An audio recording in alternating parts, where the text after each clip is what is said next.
Hey guys, welcome back to Anonymous Storytellers. I'm Cole, and this here is... Zen. I like long walks on. Fuck you, bro. Why the fuck would you have me read that? Because it's funny. Well, what are we reading today? Today we are reading Hoodie, aka The Hooded Man, which was created by Troy Wagner and Joseph DeLage. The origin is from Marble Hornets web series, which we may cover in a later episode. We also shall be reading A Strange Device, whose creator is anonymous, though its story has become so popular that Alice Thompson has been credited for making the story. Enough lore! Let's read. Hoodie. Have you ever been influenced by clothing? I don't mean confidence by looks. Have you ever been given more control than ever by an item, or a truth, or just a favorite shirt? Have you ever been influenced in the worst way, by showing the truth? The following is taken directly from journal entries. The entries were written by a notorious but unknown killer. He is notorious in the means that everybody has seen his work. He is unknown because nobody knows that he has done it. His origin is unusual. No troubles, no evil family, no magic or paranormal forces. His life was chosen by him and him alone. His identity is also unknown. He'll be named from here on as the Hooded Man. April 3rd, 2004. It's been really cold around here. I don't have anything to really cover myself. All I have are my t-shirts and jeans. So today I decided to get a jacket.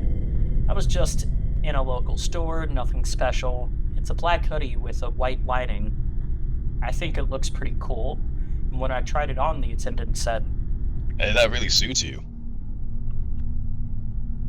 Thanks to be polite, so I bought it. I haven't taken it off yet. Not only is it warm, but I can really see myself doing amazing things in it. When I look at the mirror, I smirk. I feel amazing. I can't really explain it, but I like it. I really like it. I feel the need to put my hood up. Something about the hood has a way of masking a person. Even though it shows their face, it hides something, somewhere. It's really late right now. I've been feeling so great all day. Time flew around me. I'll explain more tomorrow. April 10th. I've had a hell of a week. I felt so great. I walked the halls like a big shot. I'm sure I looked smug. That's why Jack challenged me. He was so angry. Who never do ignoring an insult was more insulting than responding with shrewd comments about someone's family. He antagonized me. He asked for it. He threw a hard punch and I stood. It stung harder than before when I actually argued with him. I felt so cool all week. My confidence kept me up. I punched him hard in the stomach and I lifted him up with an underhook. It felt so good. It really did. Parents calling. April 14th. Jack still isn't out of the hospital, they said. He's in a lot of pain. He spit a lot of blood. His parents told me over the phone. I reflected on it, on how great it felt when my fist connected. How I heard his crackled scream sounded. That's good to hear, I said blankly. I don't care about Jack. I smiled at his pain. I keep staring at my mirror. I'm always wearing my favorite hoodie. It feels so empowering. My friends would laugh at what I say. They would compare me to Spider-Man in his black suit. Spider-Man threw his power away. I don't plan on doing anything with my source of confidence. April 22nd. Jack has gone to a better place. The words ring through my ears. He's dead. He lost too much blood. His father told me that day I visited that he was losing blood due to a personal health condition. But the way his mother looked at me told me the real story. I killed him. I still remember the satisfaction of hitting him I never wanted to kill him. I needed to think about what I've done, right? That'll fix my feelings. But what is there to think about? Regret? It's a foolish emotion. I don't need regret. April 24th. Dad has been avoiding me lately, and Mom just tells me she loves me. They both want me to feel endless guilt, but I won't. Or rather, I can't. I can fake it for the public, but the truth is, I'm not sorry. Spider-Man's story is starting to make me think more. But why would a cursed or possessed Hoodie land in my possession? Everybody who knew Jack glares at me. Everyone who I would talk to have transferred themselves out of my class or went to a different school. Teachers don't look at me much or get onto me if I'm breaking any rule. Today I threw a pencil at my history teacher. It hit his shoulder. He just froze for a second and continued what he was doing. Everyone either hates me, who probably wants me dead, or they fear me. My writing is my only comfort I have. I can be at peace and let myself go. April 25th. They provoked me. They threatened me. I had no choice. They would have killed me. My hood protected my face. The knife naturally moved from Rob's hand to mine. I didn't mean to. April 30th. 5 days. 5 days being interrogated and sleeping in a cell. They decided I was the only defending myself. I can hear Mom and Dad talking. They want me gone. They're both scared. I was an idiot to think that this jacket of mine was possessing me, or changing my personality. It's just a really cool jacket. I love how it looks. I feel like such a badass. I remember how I put the hood up. I put it up when Jack challenged me. I put it up when those guys tried to kill me. I feel no remorse. I feel indifferent. I am in control. I have finally come to realize insanity. I wanted to kill them. All of them. I needed only a push and the confidence to fight. I got it. Mom and Dad are irritating me. They are irritating me. Well, that's the end of Hooded Man. What do you think? Zen tells Cole their honest gay thoughts, talk about stuff for a few minutes, then bring it back to the script, you whores. Thanks. So, I mean, I really liked it. I like Marble Hornets anyways, so... Yeah. But Oh, I like that I get to see the story behind them, because I didn't know much about them. I didn't get far. I think it's like an offshoot for one of the characters when they like get a bit possessed. Specifically, I think it's like Tim, something like that. But yeah, it's pretty Yeah. cool.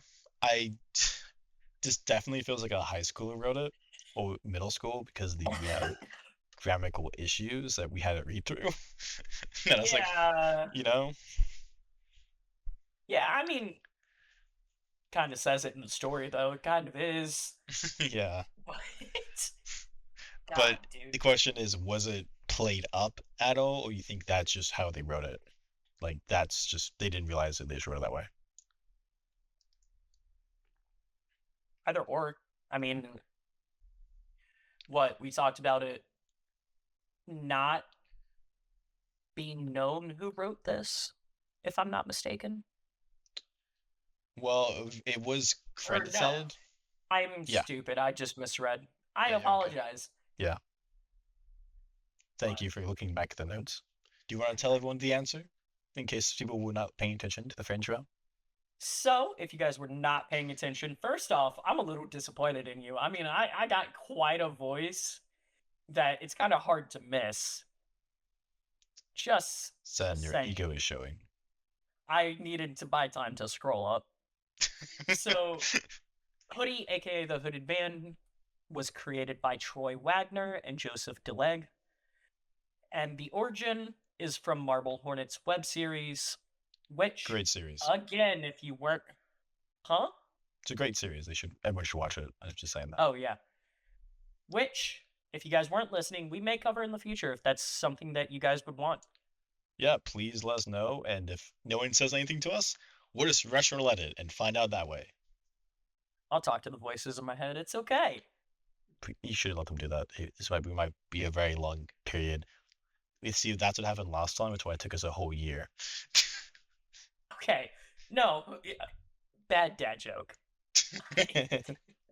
Jesus. No. Do you want to tell them a little bit about what happened? Because, I mean, all of us kind of got hit. We all got sick. And then life and work got to put us just on the brink of things. And one of our hosts, as you see, isn't here because he's in a cage. He gets busy, so we're now just gonna push on without him. He's missed. We love him. He's cool. Thought no man left behind. He's here. Don't worry. Speaking of, now the final story, a strange device. But before, a quick word from our sponsor. Call down to the UA plushie. Oh wait, what the hell is this? Is this supposed to be me? Do I look like a goddamn animal? Read the cue card. They don't even have my hair! Oh yeah. Get the UA plushies now and get the limited edition card scheme.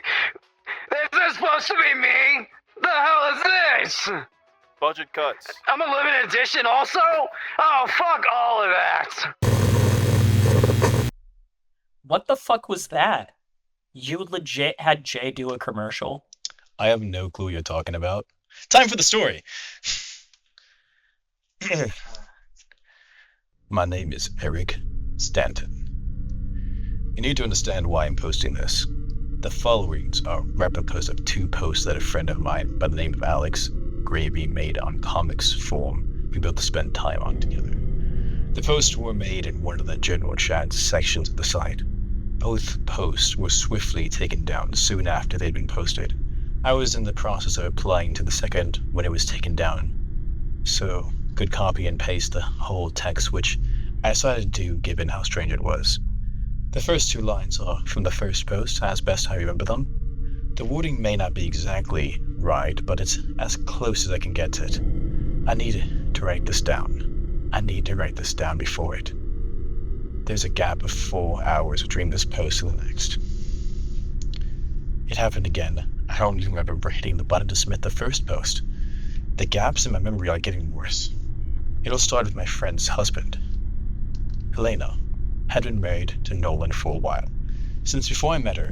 In fact, they were both the nicest people you could hope to meet, though Nolan was a little shy around new people. He kept to himself mostly. Didn't talk much, but when you got to know him, you saw that he had a good heart. Would always make time to do little acts of kindness for people, even those he didn't know. Whenever he passed any homeless on the street, he always gave them a few bucks. Always happy to be the first to offer a ride home to friends who needed it, and be the designated driver when we're having a few drinks. That kind of thing. Anyway, one day while I was talking to Alina, she told me that Nolan had started acting weird. Ever since he brought that ugly thing out, she said. Now this kind of piqued my curiosity, so I asked her what she was talking about. She explained that about 2 weeks previously, Nolan had come home after a long day at the office, with something under his arm she'd never seen before. It had looked, she said, like a laptop, but a laptop had been partially dismantled, taken apart in random sections, and there were various extra bits that didn't seem to do anything, wires and things plugged into it that she didn't recognize. She asked about it, and he simply replied that it was for work. Nolan worked in computer programming, so this seemed like a reasonable enough explanation. And she'd not thought much of it until a few days later. That was when she came home from shopping to find him just sat at the thing, staring at a bright blue screen. Occasionally, he would type a few things in it. Just gibberish as far as she could tell. Random letters and numbers in no real sequence. Then he'll stare at the screen until a line of the same would appear in reply, which she guessed must mean that it was connected to the net. Except that she noticed later that day, when Nolan was still typing away, that the modem was switched off. She told me that this had been going on for a while now, and that whenever she tried to talk to Nolan about it, he just looked confused for a few moments, like he generally didn't even know what she was referring to. When she asked about the device, then he would just go back to saying that it was for work, and wouldn't talk anymore about it. This sounded seriously strange to me, so I asked her if she would be able to snap a pic of the screen while he was typing using her iPhone or something and then send it to me.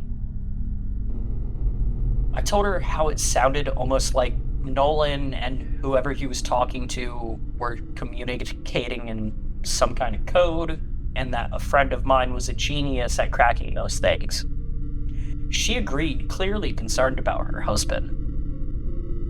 She told me that she had been increasingly distant a lot of the time, followed by moments when he was almost too outgoing. Not the usual shy man she knew. She looked genuinely worried about him, so I got the feeling that this wasn't just someone making a big deal over nothing, that there might be something wrong here. We got a photo of the screen, the line of code on it, a few days later, and I and my friend Jack got to work trying to decipher it. Well, he did most of the work, to be honest. Okay, all of the work. But I supervised. It took him a while, but finally he figured it out. What he found really didn't make much sense to me. Nolan's line of code read, waiting. The reply from whomever he was talking to read, we're only white for the remainder of the day. There was an acknowledged from Nolan, and then that was it. When I told Alina about this, she seemed even more unsettled by the whole thing. She told me that soon after she had taken that picture, Nolan had indeed got up, gone to the bedroom, and changed into an all-white outfit. White shoes, socks, pants, and a shirt, with a white belt. He normally preferred darker colors, black and gray mostly, so she'd taken note of it as being odd.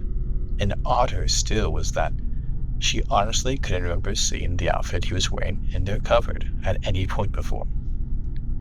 This went on for a while. Nolan would act oddly, behaving or speaking in ways that weren't normal for him.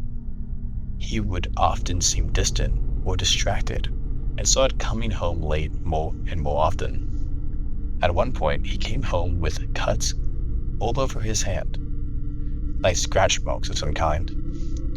He didn't seem to know how he got them. Something else that troubled her was the way the device never seemed to run out of power. Over the week, it would run 24/7, but it was never plugged in to charge. It simply kept on running throughout the day. Whatever battery it ran on never running out of juice, and no matter what room of the house he was in, when a line of code appeared on the screen, Nolan would come running, like Pavlov's dog at the sound of a bell. It was a week later that Alina called me, in tears and sounding frantic. She told me that Nolan had disappeared. She'd woken up in the middle of the night and he'd been gone. She tried his phone, and there had been no answer. She called the office. Their friends, his relatives, her relatives, nothing. She called the police, but they said that not enough time had passed to report him as missing. And she had said that when she had come down to the living room, that damn thing had been set open on the table. the blue screen casting its dim light against a sofa that looked like someone had been sitting in it until recently. I and Jack offered to take a look at the device, to try and see if there was anything on there that could give us some hint as to what the hell is going on here. She was so desperate for some clue, any clues as to what had happened to Nolan, that she agreed, and we picked it up from her place the next day. The police wouldn't do anything until he'd been missing for a few days anyway, so we figured we would take a crack at it, and if we couldn't find anything, we handed it over to them, and when they began officially searching for Nolan, if he hadn't come back before that, of course. We found that every interaction between Nolan and whoever he'd been talking to was viewable simply by hitting the up key and scrolling up through the various lines of code. When it finally wouldn't go up any further, we figured this was the start, or as close as it was possible, so Jack got to work translating. Well, I wrote down what he said. I didn't know what we were going to find. I don't think there's any way either of us could have guessed. The first message was simple. It read, Hello, Nolan. Please stand by. It then said, When asked about this advice, you are to say only that it is for work. We shall supply further instruction if necessary. The next one was presumably from his unknown contact as well. It read, Eat only vegetables today. Another instruction. Jack went on to translate the next. Nolan would indicate that he was at the device with a simple, I am here. and then an order would follow. Slow down by 5 miles at the green light you see after work. Kiss your wife only on the cheek for the next 24 hours. Do not smile until told otherwise. I jotted them down, wondering what on earth all this was. Nolan had been having some kind of kinky master/slave affair behind his wife's back. Was this part of some really, really weird reality show he'd been taking part in? Some kind of hidden camera stunt? What the hell was all of this? Then Jack went quiet. He swallowed hard, and he read the next instruction. Eat a child's skin. I turned to look at him, and at this point I was fucking terrified. This had been creeping me out the more we'd gone on. I had generally thought and hoped that this had been him messing with me. I even said, You made that up. and I wanted it to be in a casual, joking kind of way. It came out more like I was pleading with him, begging him to tell me that he made it up. For the look on his face, either he hadn't, or he was just a much better actor than I ever thought he was. The next instructions we translated were more mundane nonsense. Orders about what to wear, how fast to walk, what route to take to work, what to eat. I almost made myself believe that the one had been a mistranslation, that Jack had gotten it wrong. Then he read out the next one. Remove the eyes and tongue of the first homeless man you see today. Now I'm pretty sure most people would be creeped out by that. But me? I wasn't just unsettled. I was feeling physically sick. Because I could remember reading a news story not long ago about a brutal slaying of men who believed to be one of the various homeless that occupied the city. He'd been found in a shop doorway in a pool of blood, his eyes gouged out, and his tongue removed. The remaining instructions were all mostly everyday ones. Not that it mattered at this point.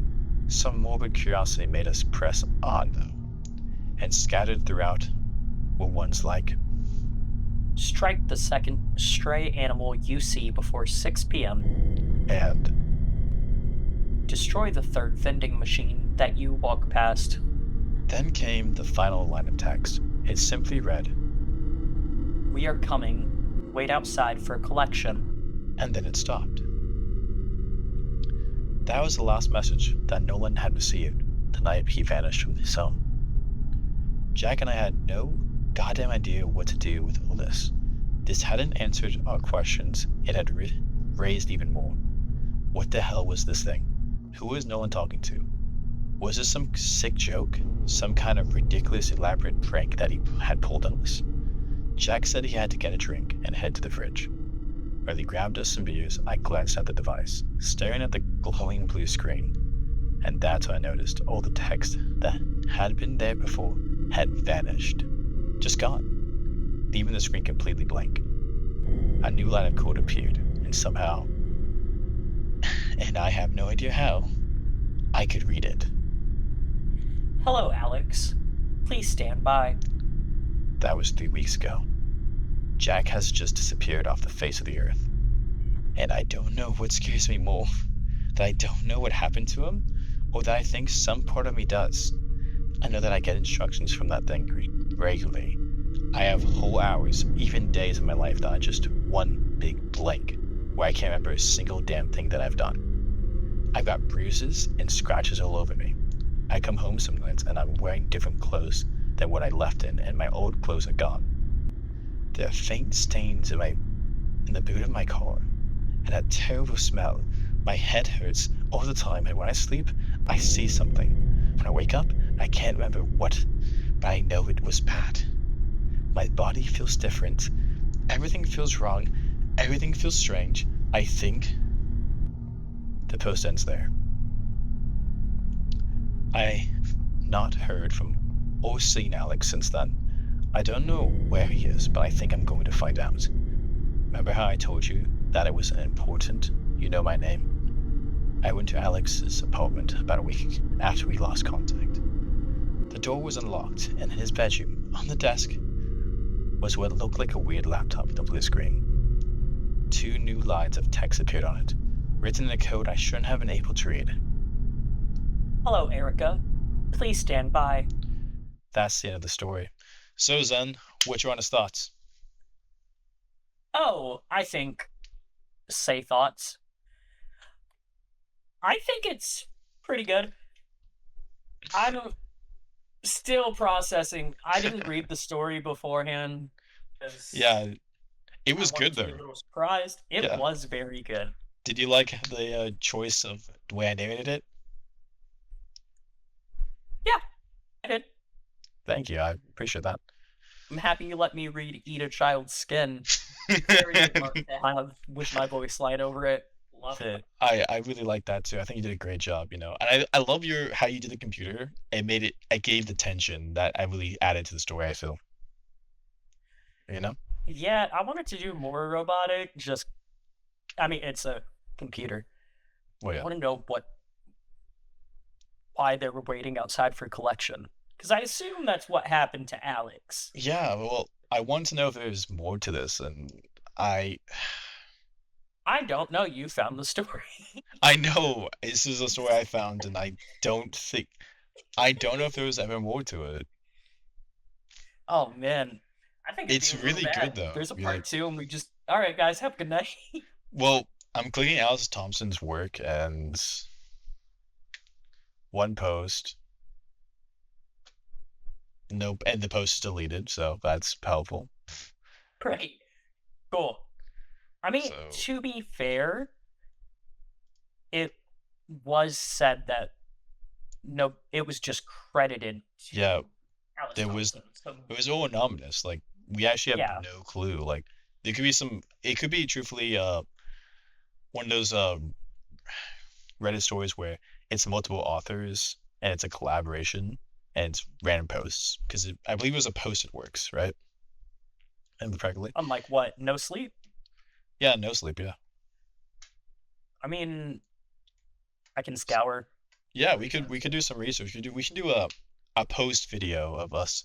Hey, we did this is a lower video based on what we found. If you guys want. We find so it's like 5 minutes long, but it's just us sitting there saying we couldn't find anything, guys. Sorry. It's an apologies video.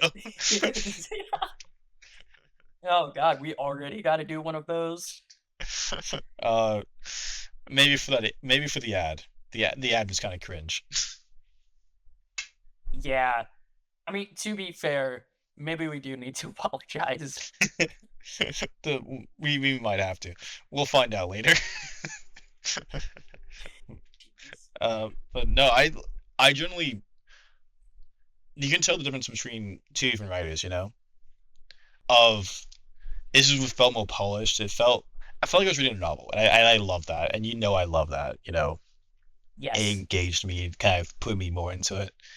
And I do know at least the poster reading technically, it was British because we talk about trunk is used as boot, so we know it's technically someone from England who at least or someone mimicking that way of typing Yeah. at least and such, We which is both interesting. noticed that. I'm assuming you did. I'm not, I'm. Yeah, no, there is no need to question it. I definitely did. Moving on. Yeah. What's your driving point? There's no driving point. I will say I'm really intrigued with the very short instructions. It's not a lot, so it's not like a bunch of information to process all at once. Yeah. You know what makes me think of? Who? Tales from a small radio station, I think it's called, right? You know what I'm talking Um, about? That it's a creepy pasta story, I believe it's a post that became actually its own book series, I think. well, because I know another one similar, Tales. I don't know the exact name. Tales of the Gas Station. Essentially, I do know that's a very long-standing story. Yeah. One I enjoy. Are you talking about the radio station though? Yeah, that yeah, has the radio station. Yeah. in the air, like the tall one? The tall one, yeah. Okay. I know that does not give much description, but that's how I remember it. The No, tall it's one. I like that. If you guys want, we can read that sometime because that's a good one. That story makes you think of this story, I guess. Like, it's weirdly enough to me. I mean, it's extremely creepy, but I think it's a little bit more goofy than this one. Yeah. Actually, a lot more goofy. Let me clarify. I will say with this one, I was getting the creeps. I was like checking my room, like it's like okay, like is there someone behind me or someone like watching me? I was legit getting the creepy film, which I'm like, I want that. I want to feel creeped out. That's why we do it. Yeah.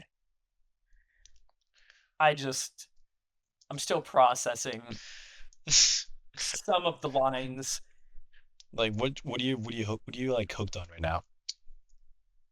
Well, I mean, I can talk about the one that I saw while you were writing this, of not you writing, but as you were typing it in. Eat a child's Transcribe. skin?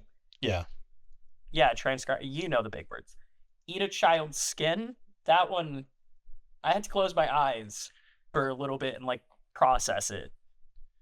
Yeah, 'Cause just it took a very hard left turn. it did. But it works like visually, just like fuck. Imagine like we're in that scenario, like you and I are going through this laptop, right? And you read that. I mean, I would probably close the laptop and be like, cool. That's all I needed to see. We're going to hand this to the police. Perfect. I don't want to read more. No valid I'll tell them point. to- Like, why didn't they stop? Why didn't they just say police? Well, I mean, actually, they could have, but then the police would have had to crack it because they couldn't. They would definitely put it as a priority, but they couldn't immediately get into it. It would take time, just like it took Jack time to be able to But Jack decode. technically decoded bits of it, so he could show where he decoded and use them as a cipher. Yes, but the police would also want to confirm that cipher as well. So they would take a lot more time and precautions going through that. I forget you have a good experience with cop stuff, right? That's giving me a bad reputation. Just so you guys know, Zen knows things about cops. Okay. I used to work for the city Yes. somewhere. You guys don't get to know where. Joke's on you. But I did work for the city. Also, family friends are a few cops, EMTs, stuff like that. So I have bits of knowledge. I wouldn't say I know what they would do, but I'm just taking an educated guess. Because they couldn't just immediately, okay, let's go. They would have to get different people in the room, higher ups, Yeah. to come down. More of an shit like that. investigation. Yeah, they could not immediately hop straight into the laptop, if I'm Okay, not yeah. mistaken. I see. Okay. It would definitely be done, but it'd be like an hour to 2 hours. All right. But yeah, again, I enjoyed both stories. I'm gonna be honest. I think the second one is my favorite. I generally like. I really like that one. It's like That's where we differ. I really like this one. you like the Hoodie Man. You like the Hoodie Man, really? I like more of the transcription type stories where it's dates and actions. It's not. You like that one Reddit feed. I mean, what's it called? Fuck. Very descriptive. Thank you. Very famous creepypasta Reddit postings that they have those rules. Like it has to be posed, has to be the kind of first person, has to like Yes, I really love ones with rules. no sleep. That is- It's no sleep. You like no sleep posts. Oh my gosh. You could have just said the subreddit with horror stories.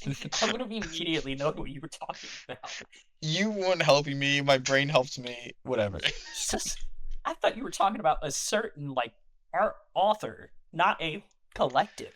Yes, the No, collective. I love No Sleep. Yeah. I like a lot more of the shorter-esque stories or like different posts. Because I know I can save it and come back to it, and it's I have a hard time just getting into a book. A physical book. read a lot I've more on my witnessed phone, this. So Yeah, I know. Oh. Calling you out. look, I have a lot of books, okay? You don't read them though. All manga. Yeah. I have one real book. It's a new one that came out. Like how I heard you like your chair lean like you looking at it like yeah it's right over there. It's like Yeah, it's right behind me. It's on my dresser with my TV. Nice. I love that. I truthfully that's just so good for you. So good. Sarcasm is real.